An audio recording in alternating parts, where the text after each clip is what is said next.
Est-ce que vous touchez votre bille en récit? Les principales notions d'analyse, par exemple, vous les avez.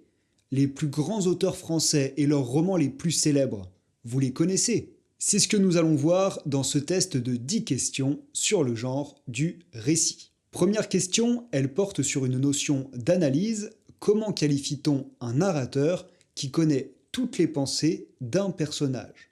On dit qu'il est externe, interne, omniscient ou omniprésent.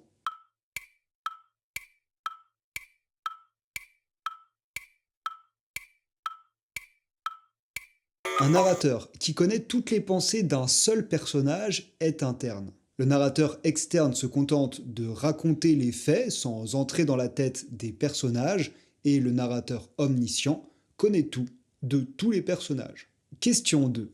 Quel genre littéraire permet à un auteur de faire le récit de sa propre vie? Est-ce la biographie, l'autobiographie, l'autofiction ou l'essai?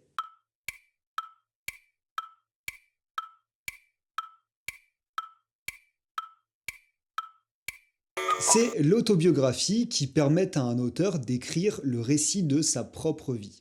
La différence avec les autres genres cités est assez ténue, mais sachez que la biographie consiste à écrire la vie d'un autre. L'autofiction, c'est lorsqu'un auteur se sert d'éléments provenant de sa propre existence pour rédiger un récit fictif. Enfin, l'essai est une œuvre qui retrace la pensée de l'auteur, mais qui n'est pas un récit. Ce dernier genre appartient à la littérature d'idées. Troisième question, parlons de culture littéraire. Comment s'intitule l'ensemble des romans écrits par Balzac? Les Misérables, les Rougon-Macquart, la Comédie humaine ou la Recherche du temps perdu?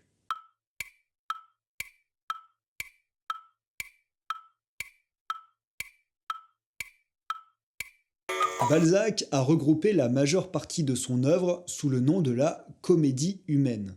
Au total, ce sont 137 romans que l'auteur projetait d'écrire, dont certains ne verront d'ailleurs jamais le jour. Imaginez un peu ces 4000 personnages créés par Balzac pour représenter son époque et tenter d'expliquer le monde dans lequel il a vécu. Question 4. Qui est l'auteur du roman La Princesse de Clèves, considéré comme le premier roman psychologique français? Est-ce Olympe de Gouges, George Sand, Madame de Staël ou Madame de Lafayette?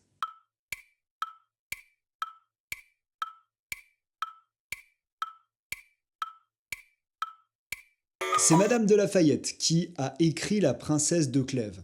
Publié anonymement en 1678, ce roman a la particularité de ne pas raconter les exploits physiques d'un héros, mais plutôt la lutte d'une héroïne contre ses propres sentiments. L'héroïsme psychologique en 1678, c'était très novateur. Cinquième question, dans un récit, qu'est-ce que l'incipit? Les premières pages? Un court résumé? Le point culminant de l'action? Ou alors la conclusion d'un récit?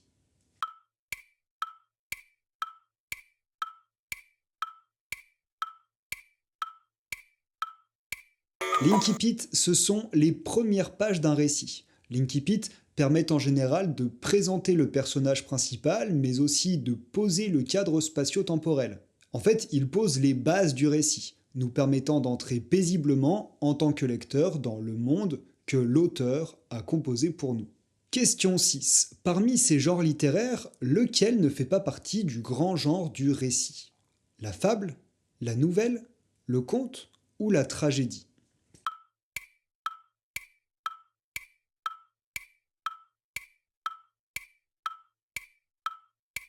Il y avait une petite difficulté, un tout petit piège.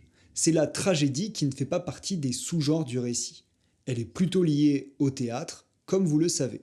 La fable, la nouvelle et le conte, pour leur part, sont bien des récits. Ils racontent des histoires, des événements nous sont racontés par un narrateur à chaque fois.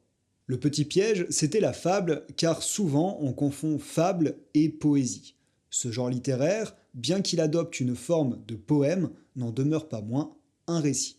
Question 7. Parmi les registres suivants, lequel est marqué par une mise en valeur du héros, de sa force et de ses exploits?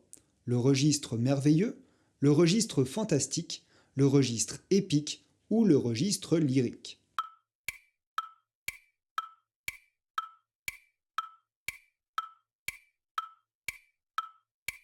C'est le registre épique qui montre les exploits et la grande force d'un héros. D'ailleurs, je crois n'avoir jamais consacré d'épisode au registre, c'est peut-être une idée pour une prochaine vidéo.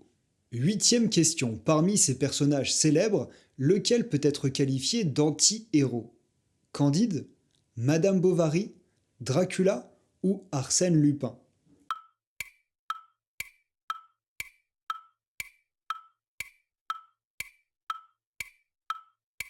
Pour bien répondre à cette question, il convient de se demander ce qu'est un anti-héros. Et un anti-héros, c'est un personnage principal dans un récit ou un film dont le comportement est tout sauf héroïque. Il brille non pas par ses valeurs, mais par son égoïsme, par son arrogance, par ses calculs ou son hypocrisie. Et Madame Bovary fait figure d'anti-héroïne dans le roman éponyme de Gustave Flaubert. Question 9. Qu'appelle-t-on un apologue?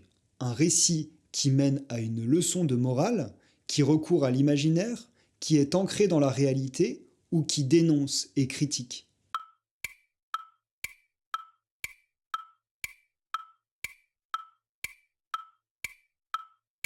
Un apologue est un récit qui mène à une leçon de morale. Nous parlions tout à l'heure des fables, vous connaissez certainement quelques-unes de celles qu'a rédigées La Fontaine. Les fables sont un bon exemple d'apologue. Dernière question, quel romancier du 19e siècle a pour objectif de prouver par ses romans les thèses du naturalisme? Est-ce Victor Hugo, Guy de Maupassant, Émile Zola ou Honoré de Balzac?